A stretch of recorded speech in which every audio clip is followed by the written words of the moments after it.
Hello guys. So आजपासून मी vlog बनवायला सुरुवात करते.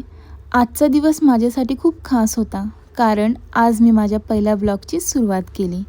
आणि ही सुरुवात देवाच्या दर्शनाने व्हावी यापेक्षा सुंदर काय असू शकतं.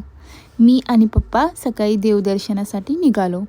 रस्त्यात दिसणारा हिरवागार निसर्ग पाहून मन एकदम प्रसन्न झालेलं. देवाचं दर्शन घेतल्यानंतर मनाला एक वेगळी शांती मिळाली. देवदर्शनानंतर तिथे मी चिंचा घेतल्या. त्या फारच गोड आणि आंबट होत्या.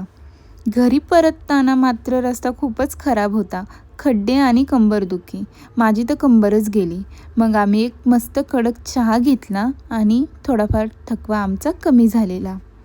घरी पोहोचताच आमची किटी मला पाहून खूप खुश झाली. तिच्यासोबत थोडा वेळ घालवला. नंतर आजी आली होती. तिच्यासोबत जेवण, थोडा TV आणि मनसोक्त गप्पा मारल्या. असा होता आजचा दिवस. शांती आणि आनंद आणि थोडीशी धमाल, ह्याच भावना घेऊन मी माझा ब्लॉग प्रवासाची सुरुवात करते. So guys,